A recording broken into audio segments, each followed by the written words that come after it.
are you? Nice to meet you. Thank you for speaking with us. Absolutely. So this was a late addition to the festival. So how does it feel bringing this film to the Austin Film Festival? Well, I got to be honest. I knew very little about the Austin Film Festival until we started to come here, and I am just blown away by how big it is and how vibrant it is, and how it's writer-based, which I love. That really seems to appreciate the writer.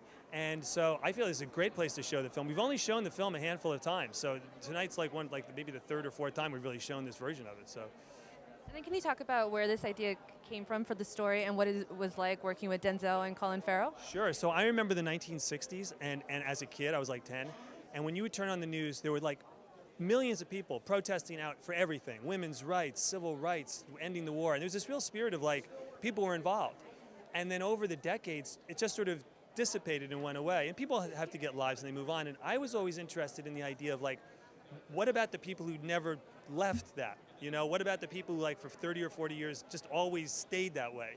And so the character started to form of a guy who was like 60, and it started to form and form more. And then I came up with the idea of Denzel. So really it came from this idea of, it's about the blessing and burden of believing in something bigger than yourself. And it drives you and gets you up in the morning, but if you commit yourself to something and you don't go for the great job, and you don't go for the family, you can wind up at 60 and look back and go, what? Where am I? You know, and that's really how the idea came. Great, thank you so much. Absolutely, nice talking to you.